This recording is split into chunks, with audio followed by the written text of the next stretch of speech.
हम दिखाएंगे सच का आईना। ABN Bihar news. आदाब, आप देख रहे हैं ABN बिहार न्यूज। मैं हूं महफूज कामिल। इस वक्त हम मौजूद हैं मेजर राजकुमार रजक जी, जो मेरे सामने इस वक्त उपस्थित हैं। इनसे हम बात करेंगे।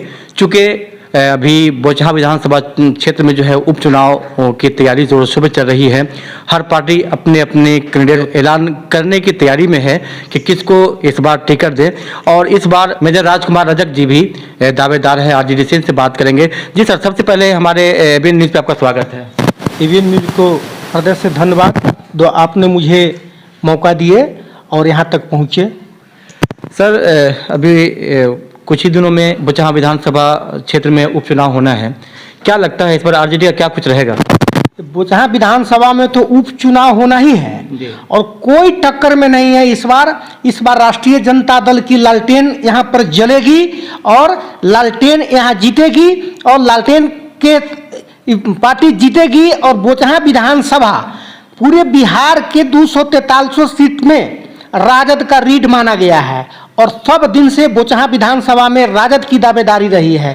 थोड़ी सी कमी के कारण यहाँ से हमारा कैंडिडेट 2 बार आदरणीय श्री रमई राम जी हारे हैं और इस बार पार्टी सोच समझ करके यहाँ पर कैंडिडेट उतारने जा रहा है और अपार बहुमत से बोचहा विधानसभा में राष्ट्रीय जनता दल का कैंडिडेट यहाँ से जीतेगा। क्या लग रहा है इस बार RGD आपको टिकट दे रही है? क्योंकि आप भी बहुत दिन से विधानसभा में बने हुए हैं, लोगों से मिलना जुलना कर रहे हैं, लोगों की सेवा कर रहे हैं। पिछले बार भी चुनाव में आप काफ़ी जनता के साथ लगे हुए थे और इस बार भी लगे हुए हैं। क्या लग रहा है आपको? मैं इस देश का सैनिक हूँ। सैनिक का धर्म होता है सेवा करना। जैसे मैंने देश में तन मन से सेवा कर रहा था, उसी प्रकार मैं बोचहा विधानसभा की जनता को तन मन से सेवा करने के लिए और सिर्फ सेवा भाव से ही मैं राजनीति कर रहा हूँ। मैं राष्ट्रीय जनता दल का एक सिपाही हूँ और मैं 6 साल से, जब से मैंने आर्मी से VRS आया, लगातार मैं युद्ध स्तर पर बोचहा विधानसभा की जनता को मैं सेवा करते आ रहा हूँ। अब रहा टिकट की बात, तो मुझे विश्वास है अपने नेता के ऊपर, मुझे विश्वास है बोचहा विधानसभा की जनता के ऊपर कि टिकट मुझे मिलेगा। जो मैं कार्य कर रहा हूँ कहीं छुपा हुआ नहीं है। जनता को भी पता है, नेता को भी नज़र में आता ही है कि मैं क्या जनता के लिए कर रहा हूँ। और रहा कि टिकट नहीं मिलेगा तो मैं इस देश का सैनिक हूँ। मेरे अंदर वफादारी और ईमानदारी और धैर्य मेरे अंदर है। पिछले बार भी मैं बहुत कोशिश किया, आश्वासन भी मुझे मिला कि आपको बोचहा विधानसभा से लड़ाएंगे। उसके बाद भी आदरणीय श्री रमई राम जी सीनियर होने के नाते उनको टिकट मिल गया। मुझे कोई दुख नहीं हुआ। हम लोग कैंडिडेट नहीं देख रहे थे, हम लोग को आदरणीय श्री तेजस्वी प्रसाद यादव जी को मुख्यमंत्री बनाना था। और आज भी मैं बताना चाहता हूं आपके न्यूज़ चैनल के माध्यम से कि मैं इस देश का फौजी हूं। अगर आज नहीं 20 साल के बाद भी मुझे टिकट नहीं मिला तो मैं लालू यादव के विचारधारा पर चलने वाला लोग हूं। न तो मैं पार्टी छोड़ूंगा, न निर्दलीय चुनाव लड़ूंगा, न पार्टी के बगावत कोई ऐसा कार्य करूंगा जो सिर्फ नेता नहीं, एक देश के फौजी पर कोई कीचड़ न उछल जाए कि इनके पास कोई धैर्य और साहस नहीं है। श्री रमई राम जी बहुत पुराने नेता हैं और आप भी समाज में बने हुए हैं, पार्टी में हैं और विधानसभा में बने हुए हैं। क्या लगता है, पार्टी रमई राम जी भी दावेदार हैं और आप भी हैं, क्या लगता है पर आप? आदरणीय श्री रमई राम जी हमारे गार्जियन हैं और अब उनका उम्र नहीं रह गया चुनाव लड़ने का। बोचहा विधानसभा की जनता क्रांतिकारी युवा नेता की पुकार कर रही है और बोचहा विधानसभा की जनता इस बार मन बना ली है। पार्टी भी सर्वे करवा रही है, आप लोग के माध्यम से भी सर्वे हो रहा है कि आखिर जनता किसको चाह रही है। क्या लगता है, अगर पार्टी अगर टिकट नहीं देती है तो फिर क्या कुछ रहेगा आपका? पार्टी टिकट नहीं देगी, जनता हमारे साथ है। जनता अपनी बातों को नेता तक रखेंगे और मेरा विश्वास है कि जनता की आवाज़ को नेता नहीं ठुकराएंगे। मुझे पूर्ण विश्वास 100% मुझे विश्वास है कि इस बार मैं बोचहां विधानसभा से चुनाव मैं लड़ूंगा और नेता मुझे चुनाव लड़ाएंगे। मेजर साहब, एक चीज़ मैं जानना चाहूँगा कि आप तो बहुत दिन से देश की सेवा की है, आप मेजर रह चुके हैं, फौजी रह चुके हैं, क्या लगा कि अचानक आप राजनीति में आ गए? क्या कुछ इस बारे में कहेंगे आप? भाई, मैं पहले भी बताया हूँ कि मैं देश की सेवा, मैं सैनिक, मैं देश की सेवा ही किया हूँ और समाज सेवा भी सेवा का ही भाव है। और रहा कि हमारा राजनीतिक में एंट्री लेना, तो मैं देखा था कि बोचहां विधानसभा एक तो सुरक्षित सीट है। यहाँ के एमएलए को सुरक्षित सीट पर एमएलए बनने के बाद भी उनको ऐसा लगता रहता है कि मैं दलित हूँ, मैं दलित हूँ, मैं दलित हूँ। उनको डर लगता है थाना प्रभारी से, उनको डर लगता है कि बीडीओ से, डर लगता है सीओ से, डर लगता है एमओ से। क्या भ्रष्टाचार को समाप्त करेंगे, क्या जनता को सेवा करेंगे। मैं बोचहां विधानसभा के मुसहरी प्रखंड के भीखनपुर पंचायत के पुराना 0 माइल के बगल में मेरा आवास है, जहां पर अभी आप बैठे हुए हैं। बोचहां विधानसभा की जनता त्राहिमाम कर रही है नेता के लिए, और बोचहां विधानसभा नेता विहीन हो चुका था। ये सब देख करके मुझे रहा नहीं गया। क्षेत्र के भी कुछ माननीय लोग मुझे बोले कि राजकुमार रजक जी, आप जैसे सैनिक को बोचहां विधानसभा में सेवा की ज़रूरत आ गई है और अब आप बोचहां विधानसभा की कमांड को संभालिए।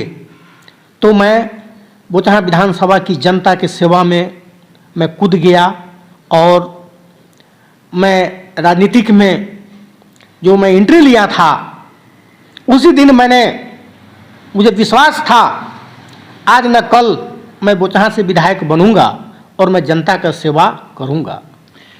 क्या लगता है जनता के बीच आप जा रहे हैं, कितना प्यार मिल रहा है आपको जनता का? जनता में खुशी का इतना अपार उमंग है, आप सर्वे करवाइए, आप लोग भी जानते हैं। देखिए, बोचहां विधानसभा में इतना खुशी का उमंग है। जब से लोगों को पता चला कि राजकुमार रजक इस बार राष्ट्रीय जनता दल की कैंडिडेट होंगे, जनता का खुशी का कोई ठिकाना नहीं है। और जनता 90% जनता, चाहे वो किसी जाति धर्म किसी भी वर्ग को हो, सब लोग में एक अलग ही लहर है कि बोचहां विधानसभा में पहली बार किसी नेता नहीं, किसी सैनिक को मौका मिल रहा है। कोई जात पात नहीं, हम लोग राजकुमार रजक के साथ हैं और राजकुमार रजक को जिताएंगे। ये सब बोचहां विधानसभा की जनता की आवाज़ है। इससे पहले जो इलेक्शन हुआ, जो विधानसभा चुनाव हुआ, ये बोचहां सीट जो है वीआईपी खाते में चली गई, तो क्या लगता है इस बार आरजेडी का क्या कुछ रहेगा? टक्कर में नहीं है, राष्ट्रीय जनता दल की टक्कर में कोई नहीं। भाजपा हो, जदयू हो, वीआईपी हो, कोई भी आ जाए, बोचहां विधानसभा में राष्ट्रीय जनता दल की लहर है। और जनता एक तरफा मूड बना लिया हुआ है कि इस बार बोचहां विधानसभा से राष्ट्रीय जनता दल को जिता करके तेजस्वी यादव का हाथ को मजबूत करेगी। अगर मान लीजिए पार्टी टिकट आपको देती है, अगर आप जीतते हैं, तो बोचहां के लिए आप क्या कुछ करेंगे? क्योंकि आपको बोचहां विधानसभा काफ़ी बाढ़ग्रस्त एरिया है, लोग बाढ़ से परेशान होते हैं, सही नाला नहीं है, रोड नहीं है, क्या कुछ रहेगा? बोचहां विधानसभा की जनता अगर मुझे एक मौका दे देगी तो मैं ये 3.5 साल के लिए विधायकी नहीं करूँगा। मेरा कोशिश रहेगा कि मैं भी 45 साल बोचहां विधानसभा की जनता को काम करूं। और वो कब जनता मुझे रखेगी? जब मैं जनता की बातों पर खरा उतरूंगा, जनता के सुख दुख जो मैं देख रहा हूं उस पर मैं खरा उतरूंगा। तब बोचहां विधानसभा की जनता मुझे भी 3.5 साल के लिए नहीं, वो 35 साल और 40 साल और 45 साल के लिए मुझे चुनेंगे। और मेरा पहला मुद्दा होगा, बोचहां विधानसभा की जनता अगर मुझे मौका दी तो मैं अपराध और अपराधी को समाप्त कर दूंगा। घूस और घूसखोरी जड़ से ख़त्म कर दूंगा। यहाँ के जो लोग घूसखोर से जो परेशान हो रखे हैं, जनता निडर हो जाएगी, ये एक फौजी का वादा है।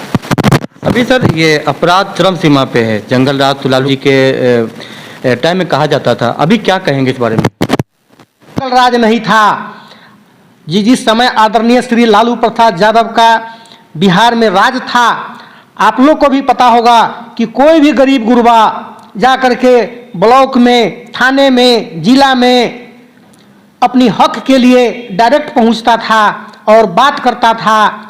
उस समय पदाधिकारी बात सुनते थे। आज आप लोग को भी पता होगा कि ये सुशासन बाबू के राज में ये सिर्फ और सिर्फ तानाशाही और अफसरशाही है, कोई किसी का बात नहीं सुनता है। और जंगल राज तो अभी है, उस समय जनता का राज था। कौन कह दिया कि जंगल राज? हम लोग उस समय फौज में थे और पूरे इंडिया में घूम घूम करके हम लोग नौकरी किए, कहीं जंगल राज नहीं था। हम लोग को गर्व होता था, हम लोग जब आपस में बात करते थे तो बोलते थे कि हमारा बिहार के मुख्यमंत्री आदरणीय श्री लालू प्रसाद यादव जी है। और आज शर्म लगता है कहने पर, खास करके एक फौजी को, कि हमारे बिहार के मुख्यमंत्री सुशासन बाबू नीतीश कुमार जी हैं। आप देखते होइएगा कि जनता त्राहिमाम कर रही है, चाहे वो जिस प्रकार प्रताड़ित हो। आज दारूबंदी के नाटक करके देखते होइएगा कि 60% गरीब लोग जेल में बंद है, अमीर कितना परसेंट जेल में बंद है। दारूबंदी, किस बात की दारूबंदी? सरकार अगर चाह दे तो शराब बिहार में घर घर बन जाए। सरकार अगर चाह जाए तो बॉर्डर पर दारू एंट्री हो जाएगा।